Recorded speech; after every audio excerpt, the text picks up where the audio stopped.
Hola, feliz día. Este día voy a exponerles un poco sobre la investigación Reinserción Social Postpenitenciaria, Factores Determinantes. Esta investigación se llevó a cabo con un asocio de la Universidad UCA con Catholic Relief Service y con una población de personas ex privadas de libertad que nos facilitó el acceso a ellas el Departamento de Prueba y Libertad Asistida DEPLA, ¿verdad? En pantalla ustedes van a ver los y las autoras de esta investigación, ¿verdad? Que fue un equipo del Departamento de Psicología y Salud Pública. Bueno, comentar explicando un poco sobre la reinserción social. Comentar que la reinserción social no tiene criterios tan claros para su medición o para poder identificar que ésta se esté dando. Si bien se ha estudiado, sobre todo el indicador supremo, por decirlo así, es la disminución de reincidencia. Es decir, la disminución de reincidencia es aquel criterio que se asocia con la reinserción social. Visto desde esta perspectiva, sí hay ciertas dificultades en poder captar este fenómeno de la realidad, porque la disminución de la reincidencia tiene algunas dificultades, como por ejemplo en Centroamérica las condenas suelen ser larguísimas, muy largas. Entonces, la disminución en la reinserción no es tanto porque la persona al tener contacto con la sociedad no vuelva a tener conducta delictiva, sino más bien porque se encuentra todavía encerrado en las cárceles. Otro aspecto que influye es que hay altos niveles de impunidad, ¿sí? Y por tanto es probable que la medición de la reincidencia no se dé por los subregistros de conductas delictivas, ¿ya? Bueno, muy bien. En ese sentido, nosotros nos planteamos, como parte de este estudio, abordar esta problemática desde la perspectiva de quienes lo viven, es decir, ir a quienes viven el proceso de reinserción y trascender aquel indicador que únicamente es la reincidencia. Entonces, ir a sus vivencias y poder entender los mecanismos que están detrás del proceso de reinserción social, ¿ya? Para eso, echamos mano del marco de la perspectiva psicosocial, la cual nos ayuda a comprender los fenómenos de la realidad como una interacción entre aspectos subjetivos y objetivos, una interacción dialéctica, es decir, los seres humanos actuamos y nos orientamos y nos construimos en interacción de lo que sucede objetivamente en nuestra comunidad, en nuestras relaciones interpersonales, con la construcción de nuestra subjetividad. Y así nos volvemos seres constructores también de los procesos objetivos de la realidad. Entonces, echamos mano de esa perspectiva psicosocial, ¿ya? Y comenzamos a estudiar la percepción subjetiva del bienestar como uno de los elementos principales que nos va a orientar sobre el proceso de reinserción social de las personas que lo están viviendo y lo están experimentando. Ya no solo si reincido o no reincido, sino también qué tanto bienestar subjetivo tengo en este proceso. Entonces nos planteamos dos objetivos. El primero, describir el nivel de bienestar social y las condiciones personales, familiares, laborales y comunitarias que experimentan las personas en libertad condicional, ¿verdad? Es decir, personas ex privadas de libertad. Y en segundo lugar, identificar los determinantes que promueven o deterioran procesos psicosociales vinculados a la reinserción social de las personas en libertad condicional. Es decir, aquellos elementos que van a orientar hacia la reinserción social o también pueden condicionarla. Ok, ¿con cuántos participantes contamos? Bueno, contamos con... antes de eso, comentarles que el diseño de investigación fue mixta, es decir, contamos con aspectos cualitativos y cuantitativos. Para lo cuantitativo, se elaboró un cuestionario con preguntas cerradas y escala Likert, y también entrevistas semiestructuradas. Entonces, se llevaron a cabo las dos recolecciones de datos. Para los aspectos cuantitativos, es decir, el cuestionario, se contó con la participación de 103 personas, 80 hombres y 23 mujeres que contestaron el cuestionario. Y para entrevistas, 33 personas ex privadas de libertad, 14 hombres y 19 mujeres. En promedio, la edad fue de 40 años. 47 de esos participantes tenían menos de 8 años de estar privadas de libertad y 56 tenían más de 7 años de estar en prisión. En cuanto a la escolaridad, 6 de cada 10 tenían 9º grado o menos, y en cuanto a cuánto tiempo tenían de estar en libertad, 60 personas, 60 participantes tenían menos de un año de estar en libertad y 42 tenían más de un año de estar en libertad. Ok, en cuanto a la reinserción social, entonces estos a grandes rasgos fueron los elementos que se estudiaron.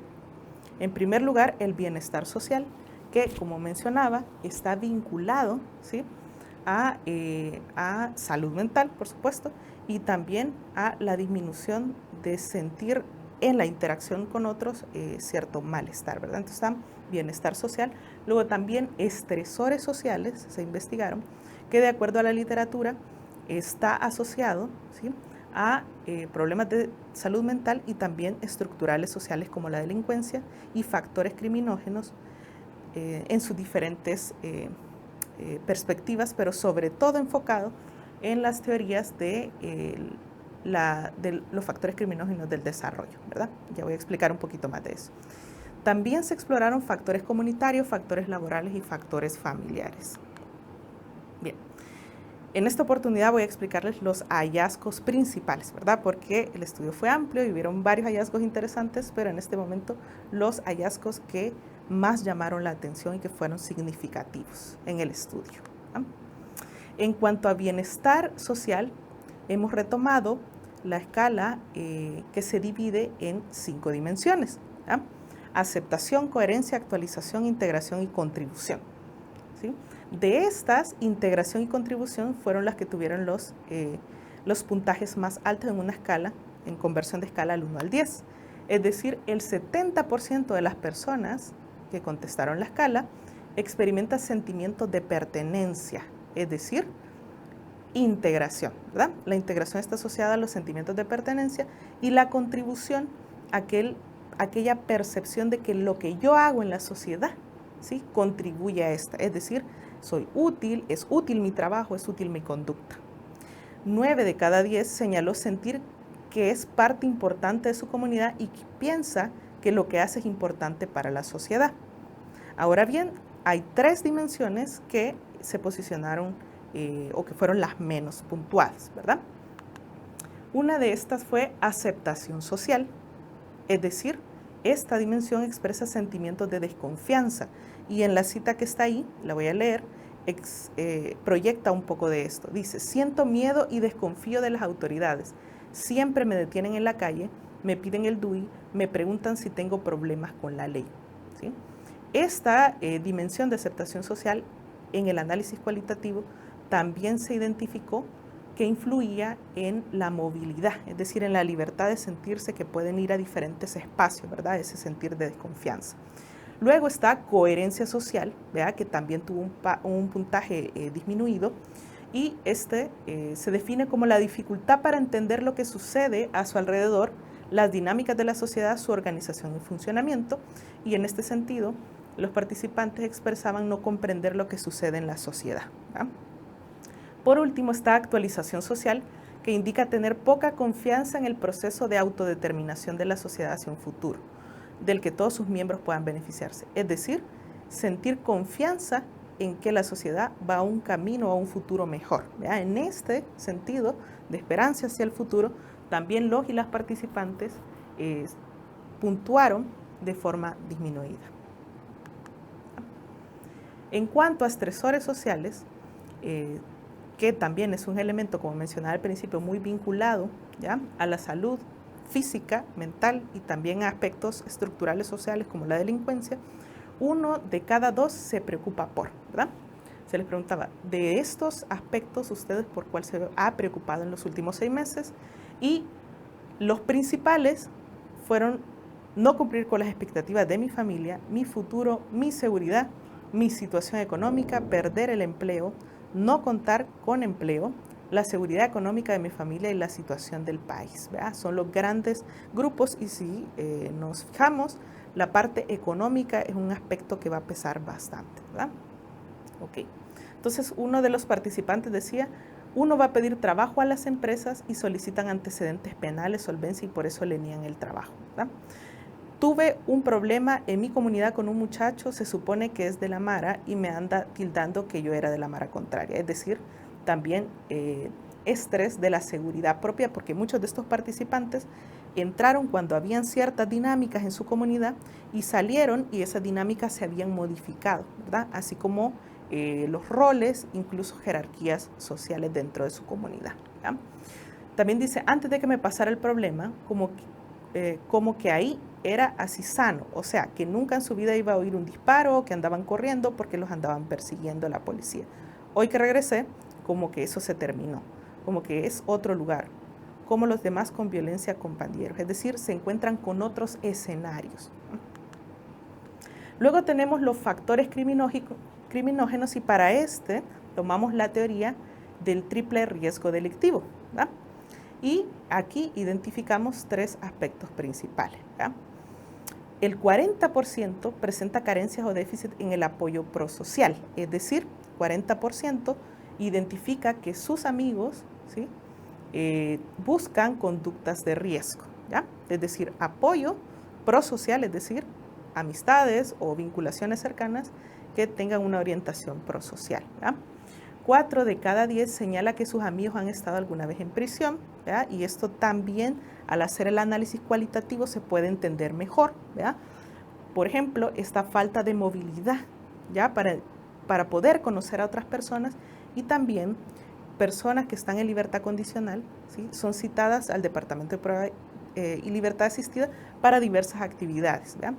Y en esas diversas actividades se relacionan con más frecuencia con personas que han estado privadas de libertad y que actualmente se encuentran en libertad condicional, y ese es uno de los aspectos que también influye, ¿verdad? Y por eso es importante conocer las dinámicas cualitativas y no solamente este elemento que nos podría decir que es un riesgo nada más, ¿verdad? Sino que hay otra lectura también. 5 de cada 10 de sus amigos ha tenido problemas con la ley.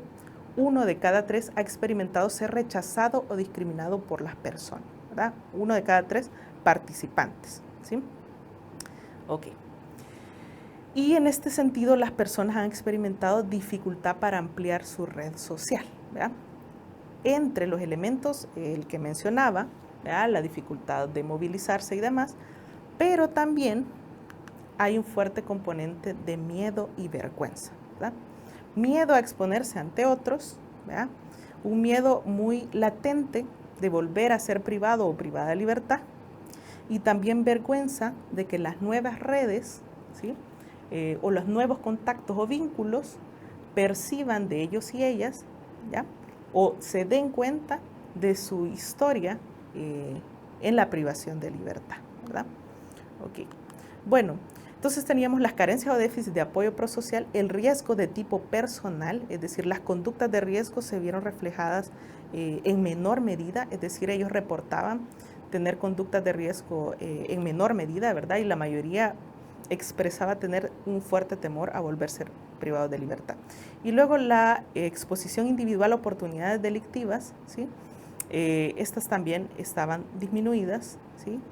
Y en su mayoría, ¿ya?, expresaban no tener contacto con situaciones, por ejemplo, donde hubiesen alcohol, drogas, o hubiese la oportunidad de volver o factores relacionados a volver a cometer un delito, ¿ya? Entonces, en esta cita dice, cuesta mucho a veces adaptarse nuevamente, andar en las calles, ¿verdad? Más porque la razón de cuando uno ingresó, la situación estaba diferente, lo que comentábamos. Ahora es bastante difícil en el sentido que yo al principio tuve miedo. Miedo de salir a la calle, miedo de salir de noche, miedo de salir a otros pueblos, miedo a visitar a mi familia por la colonia, o sea, la situación como está, ¿verdad? Esa percepción es bastante latente. En cuanto a factores familiares, que esto tiene un peso grande en la literatura, ¿no? Uno de cada dos, ¿verdad? Para uno de cada dos, la dificultad económica de su familia es de sus mayores preocupaciones, y esto está relacionado con los estresores, ¿verdad? Es decir, 1 de cada 2, la situación de su familia es su mayor preocupación, ¿verdad? También otro aspecto importante y que incide en el bienestar social, ¿verdad? Y en el bienestar propio, es cumplir con las expectativas de su familia, ¿sí? Esto es un aspecto que también importa mucho, ¿verdad? Y luego está el objetivo, muchos de ellos tienen, es apoyar a su familia económicamente. Expresaban en las entrevistas poder retribuir todo el apoyo que recibieron cuando estaban privados o privadas de libertad. En ese sentido, al preguntar si contaban con el apoyo de su familia, el 60.2% menciona que siempre contó con el apoyo de su familia, el 35% que muchas veces y el 4.9% muy pocas veces. En su mayoría expresan personas ex privadas de libertad que han recibido el apoyo de su familia, y este ha sido importante en varios sentidos, ¿verdad? Uno de esos sentidos es material, pero otro sentido es emocional, ¿verdad? Entonces, en su narrativa explican que se sienten sumamente agradecidos y agradecidas, y que por tanto eso configura también varios de los objetivos de su proyección a futuro. Y uno de sus objetivos, el más mencionado, es el apoyar a su familia económicamente. Okay. Una dimensión que también llamó la atención, especialmente, bueno, en ambos, en hombres y en mujeres, pero en el caso de las mujeres fue algo que se repitió mucho, ¿verdad?, en las entrevistas, y que tuvo un peso importante y un peso emocional también importante, es que 4 de cada 10, ¿verdad?, perciben como un reto la relación con sus hijos e hijas. Es decir, muchos de ellos y ellas dejaron a sus hijos bebés a cargo de otras personas de la familia, ¿sí? Y al regresar, por ejemplo, aquellos que estuvieron más de 8 años, más de 7 años privados de libertad, encuentran a sus hijos e hijas en otras etapas del desarrollo, con otras dinámicas y con otros vínculos significativos, ¿verdad? En ese sentido, se perciben ellos como un reto y un objetivo el poder retomar, mencionan el tiempo perdido, mencionan algunos, y otros poder retomar ese vínculo, ¿ya?, con sus hijos e hijas. Y eso tiene un peso importante en su narrativa y en su discurso. Entonces dice, mi familia, dice esta persona participante, hombre, nunca me rechazó. Sí me apoyó en la cárcel. Hoy que estoy fuera, ellas me apoyan mucho más. Con ellos no he tenido ningún problema. Con quien he tenido problema, como le digo, es con mis hijas. Así que es bastante. Eso realmente llena de tristeza, porque el estar yo alejado de ellas no fue intencionalmente, pues no fue algo que yo lo planifiqué. O sea, siento tristeza, ¿verdad? Entonces es algo que se repite mucho, ¿verdad? Y finalmente, uno de los hallazgos principales fue en relación a los factores laborales, que es de los elementos más mencionados, ¿verdad?, por los y las participantes. Ok, en cuanto a si tenían un trabajo estable, ¿ya?, en su mayoría, ¿sí?, mencionaban no tenerlo, ¿verdad? Pero en cuanto a tener un trabajo estable, es decir, tener un contrato, prestaciones, el 13.6% menciona que sí, ¿verdad? Reportó que sí. En cuanto a un trabajo, pero sin contrato y sin diversas condiciones laborales, el 39.8% generalmente se asocian con amigos o con personas que les conocían antes o les daban alguna oportunidad, pero no con todas las garantías laborales, ¿verdad? Trabajo temporal, por ejemplo, en construcciones, en proyectos, ¿ya?, específicos, el 22.3% mencionó tener trabajos temporales, ¿ya?, y el 24.3% no tener un trabajo, ¿sí? Para 8 de cada 10, la mayor dificultad para entrar al ámbito laboral han sido los antecedentes penales, porque como parte del proceso de selección de personal, uno de los requisitos es ir y solicitar estos antecedentes penales, y entonces al verificar que sí cuentan con antecedentes penales, les son negadas las oportunidades, ¿verdad? Okay. 1 de cada 2 menciona haber percibido discriminación de empleadores y compañeros, ¿ya? Es decir, el 50% que ha tenido trabajo después de salir de la privación de libertad menciona haber recibido discriminación de empleadores y compañeros. Okay. 1 de cada 10, es decir, el 10%, valora que su trabajo es estable y goce de alguna prestación. Es decir, es un porcentaje bastante bajo. En su mayoría no hay acceso a un trabajo estable y a esta dimensión laboral, que está muy relacionado tanto al bienestar social como a la disminución de reincidencia delictiva, que como veíamos al principio, es uno de los factores principales asociados a la reinserción social tradicionalmente, ¿verdad? Entonces, bueno, menciona uno de los participantes, quisiera aportar, quisiera hacer algo y no poder porque yo realmente me rebusqué por varios lugares y siempre me han detenido porque no tengo, no me dan la solvencia, los antecedentes me los dan pero manchados. Entonces esas son las cosas que a veces llevan a preocupaciones, ¿verdad? Lo cual está relacionado también con el estrés psicosocial. Finalmente, dentro de este ámbito laboral, al no tener acceso a un empleo formal con prestaciones y con condiciones laborales básicas, muchos y muchas de ellas se plantean la posibilidad de empezar un emprendimiento, ¿verdad? El 70% de los y las personas participantes expresaban que el emprendimiento sería su primera opción. Es o sería su primera opción, ¿verdad? En segunda opción, es decir, primero quiero acceder a un trabajo y luego generar como segunda opción un emprendimiento el 20%, y quienes dijeron que no era opción fue el 10% de la población, ¿verdad? En cuanto les preguntamos qué dificultades identificaban para llevar a cabo ese proyecto de emprendimiento, ya que la mayoría decía que era su primera opción, el 80% mencionó que era por falta de dinero, es decir, por falta de capital para iniciar el emprendimiento, y el 30% por temor a la inseguridad, ¿verdad? Entonces, en grandes rasgos, estos son los elementos principales que los y las personas privadas de libertad mencionan, ¿sí?, que están dentro de las dinámicas de su proceso de reinserción social a la sociedad. Es importante el estudio de este fenómeno, ya que hay una gran cantidad de personas que están privadas de libertad y que están prontas a salir, ¿verdad? Entonces, poner atención a estos elementos como insumo para poder incidir y generar líneas de intervención que apoyen a las personas ex privadas de libertad es un componente importante para toda la sociedad, no solamente para el sector de ex privados de libertad y sus familias, sino para toda la sociedad, porque como veíamos, también incide en las dinámicas sociales y comunitarias. Ok, muchas gracias, esa ha sido esta exposición.